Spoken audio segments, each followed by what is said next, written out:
Hi, my friend, it's Pat Sloan here. We are on block number 10 of the Sweet Dreams. And number 10, I wouldn't say it's one block, it's a bunch of blocks that make up another border.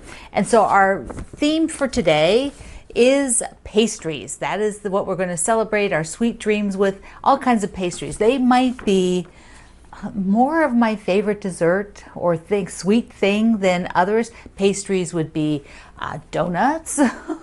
I'm raving to you, half pint, about the donuts. Let's see, croissants, any kind of fruit turnovers, bear claws with cinnamon and nuts, and all those kind of things. So today I think I have to celebrate and go get a donut.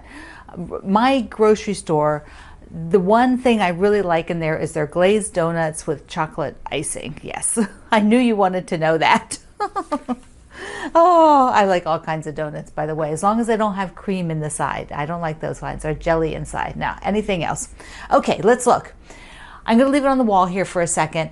The pattern that the layout you saw had this that said the block border, and so the block border is what we did this week, or it's what we're doing this week. And so you're going to create half square triangles. That's basically what it is, and then do this other border. So I had a few people write me, which I thought it was kind of interesting, because with a mystery, first of all, I can't really tell you in advance what everything is, and then it's not a mystery. But somebody kept asking me how many blocks were in the quilt. So when you have a pieced border, what do you answer? Is the whole border a block? Is it really 40 half square triangles? Or is it really 20 units that you sew? Is it really four sides, or each a block? What is a block here in this unit? That's why I can't answer when you ask me how many blocks are in this quilt, because there's a couple places like this where it is not a straightforward thing. Okay, let me pick this up and show it to you. So the pattern and supply list, I tell you which fabrics I used. Now, I did tell you last week, if you wanted, you could put this inner border on. And so some of you have already done that. And I tell you which fabrics from the supply list that you purchased go for the light and the dark for these half square triangles. And they go super fast. They're nice chunky size, so you don't have to, they're not fiddly or anything like that. Really easy and really effective. And this size quilt be a great wall hanging just as it is. You could put even a little bit of border on it or something, but we have a lot more.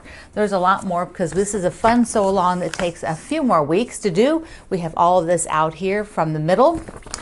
Now, I did decide to use my AccuQuilt. Yeah, the AccuQuilt over here. I've got that one covered up, so let me just move that. There we go. So I decided to use the AccuQuilt, the electric version, to cut all the half square triangles. And I did a little video while I was cutting them and pressing them so that you could see how it works. So let's watch. I'm going to cut all of the half square triangles with the AccuQuilt Go Big, which is the electronic one. So this is what you see sitting here behind me on the shelf, and I've got it opened up. It's all plugged in, and the light is on, so it's ready to go. Now, I am using this cube here, which is a 6-inch block cube, because I need the 3.5-inch square, and that's what's in this cube. Now, the cube has these little books that come out, and when they come out, they open up, and each has 4 dies. Oops, I'm right-handed, and I'm holding the camera with my right hand. Let me just switch. Okay, that's better. And you can open up and see, here's where I got this die out of. It's the finished 3-inch. And so here's a 1/4 inch, a four block one, 4 triangle one. There you go, I got the words. A square and more squares. So that happens to be in what's all folded into this one. These keep everything so darn tidy and nice. It's really a joy to work with them. Now, I've got my fabric cut as a 4.5-inch strip, and they're right sides together. So here's the two fabrics, right sides together. And then I cut the 4.5-inch strip. I just cut some of it. I sort of folded to see where it would, how it would, you know, fill over top of the die. So here's the die itself, and then this is placed over top, angled, so that the straight sides are angled with it. Now I have to put the mat on the top so that I can run it through the machine. And the machine is on, so all I have to do is get it near there and it will go through. See, I don't have to do anything. Don't have to turn it. It comes out the back. And the nice thing about these triangles is that they're right sides together. Of course, I'm doing this one-handed, so forgive me. You've got a little bit of waste here. Oops. See, that's folded, so that's why it's doing that. But this guy here, then they come out. You've got a hole. There we go. There we go. There we go. I've got it with one hand. Ta-da! And I have 1, 2, 3, and another 3 over here. So there's 6 of the 20 that are done. And what the other thing that is really nice about these is that the ends are cut off here, so the dog ears are cut off. So all I have to do is pick these up, run them through the sewing machine, and they're perfect. I don't have to trim them or do anything else. All the blocks are cut and sewn. Here you can see how nice it's got the corners. So all I have to do now is press them open, and then I can sew them into the layout. So I don't have to do any trimming afterwards. I like to heat set that seam first and then press it. Doing this one-handed. There we go. And I have 1 of 20. So we'll get them all done and then I'll put the border on. This is where your design wall is super valuable because you can just put your pattern up here and lay out everything. One of the things about this one is that the light is towards the inside, and I think our minds naturally want to make the darker towards the inside, which of course you can do yours like that. You don't have to do it like mine, but it does play a little mental game on all of us. So if you have your row up there so that you can see it on the wall, I think that's really helpful. Also, my dark fabric is actually directional. If you can see on there, there's actually little lines that go either horizontal right now. And for the 4 corners, I made them all go horizontal. Will you actually be able to tell? Probably not, but I can tell. So I'm happy with that. What I'm going to do is sew these up 2 at a time and take that 1 unit. So I'm going to sew all of them like this, these 2, without putting them up on the wall. Just chain sew them, so that'll be super quick. And then there'll be 5, 1, 2, 3, 4, 5 per side. So then I can sew those up and then sew those units of 5 to the quilt. If you are thinking about getting one of the die cut machines, you know, the electric one is slick. I mean, really, it's my favorite. I just love pushing that button and letting it run through. I feel like it, because the pressure is really even and consistent with the electric one, plus I can get maybe another layer on there. And that always, I think, works out really well. I think I had 4 layers for these, which worked. I did 3 and then I did 4, and the 4 worked perfectly well. And so I was happy to do 4 then for the rest of them. Of course, the small one totally works. This guy, you know, he's a little guy. You know, so he works just fine for this size as well. So if this is what you have, it is perfect. Okay, what else? What else is going on? You're going to do your sweet dreams, but if you notice, there is a lot of other sashing. I am not using the same fabric. It's not this fabric. This fabric as a sashing or an inner border is only used right here. For the rest of these, per your supply list, I'm using this one. So this one will be the strips, and then probably these strips on the outer, but I'm not sure about here. I'm not sure I'm going to use them here. I want to make that next one, which is block 11, and then C. But I am going to cut everything else from the pink. I'm going to cut these outside ones and the long ones. That way I know what's left, and then I can make decisions on whether I use it in a block or whether I use it in that other spot, which I'm leaning towards not using it there and using some different fabrics. But then I know how much I'll have left of this to use. Plus, this might be the binding, so it depends on how much is there. I also have enough dark, I think, for the binding. This. So, you know, in the end, I don't decide those things till the whole quilt is done. So there you go. That is your pastries for today. When you know, I have some other things here, so don't go away. I have a few other things to show you because I got done, or sort of done, on my list. But when you show your block, you know, either show cutting your half square triangles or show them put on. Tell me what pastry you love. Okay, what else? What else? I am working on the words to live by. So I'm working on this pattern, and I did buy the kit, and I have 3 of the corners done now. So here is the 3rd one. I had to cut for a while, and I was doing other things, so I didn't get to it, but here it is. So love it, so love it.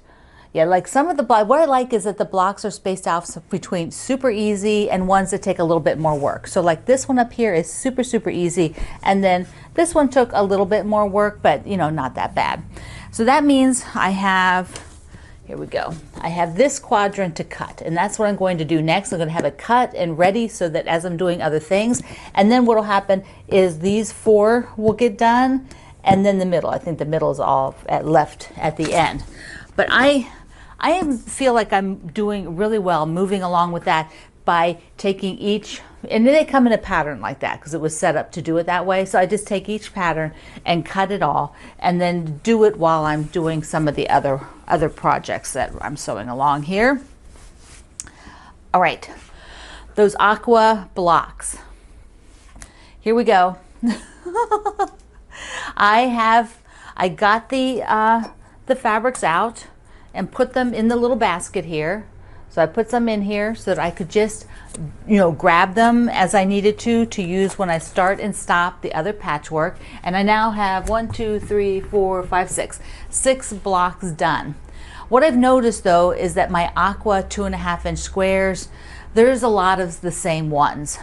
So I actually need to get that stack out and take a look at it because I like them to be more random. I don't want to see, like I have a whole bunch of this one. So, you know, I had cut up a bunch of those. Well, I just don't want them all sort of banked up in one section.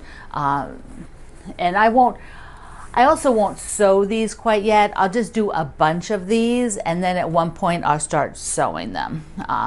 So that because there's not as much variety, that lets me move it around. So if I get that solid, I can move them around in the quilt. If I start sewing them right next to each other now, they'll sort of get banked up together, and I don't want to do that.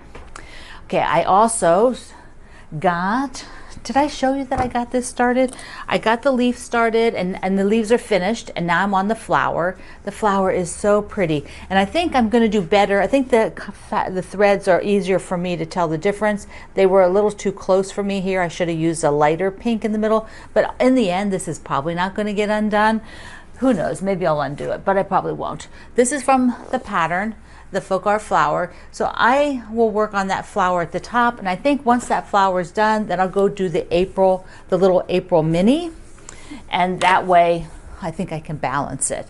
But I do, you know, I do need to stitch every day on the cross stitch because otherwise it could go days that I just don't pick it up because I primarily quilt. I'm also loving these baskets, these rope baskets.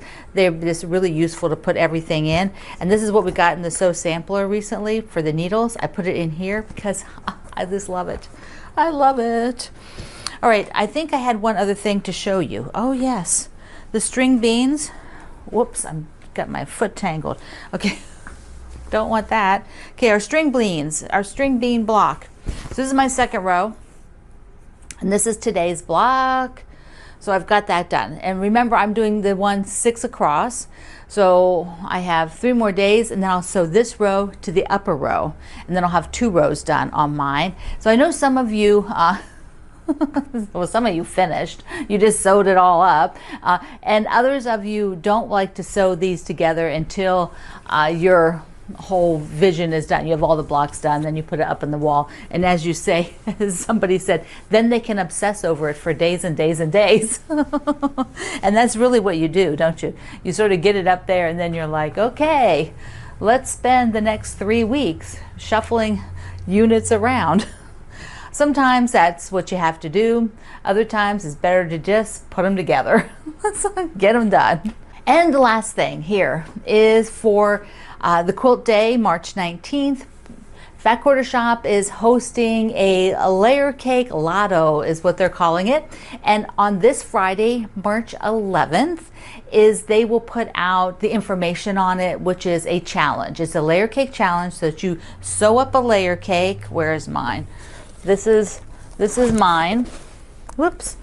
So I'm doing the Saturday in Paris. I'm using this one. So they will also have a coupon for layer cakes on Friday. That's good for like a week, which would be Friday to Friday. And I will just sew on Saturday the 19th with mine. I won't, but you have to, I don't know what all the rules are for the lotto yet, like when you have to complete your top, but you need to make a top with the layer cake to enter it in for their contest, and they have prizes. But the best thing is you're gonna get a coupon for layer cakes too. So that's cool. On the 19th, I will be sewing this and just sharing some progress on my Facebook community, and here at YouTube in the community tab, and at Instagram. I'll show pictures as I go along. I'm debating on what pattern to do, because basically I think I have to do something super simple, so that I can get as much of it done on Saturday as possible. So I was looking through the free patterns at Fat Quarter Shop for layer cakes. And I found one that was gorgeous, but it wasn't simple. So not doing that one. But I found some other ones, and on Friday I will show you which ones I'm considering and thinking about to do. So, okay, my friend, now we are your sweet dreams. Grab yourself a pastry, grab yourself your two fabrics for the border on the center of your sweet dreams. Sew it up and show me. I can't wait to see it. I love you. Mwah. Thank you for being here in the Sloan Zone. I will see you online.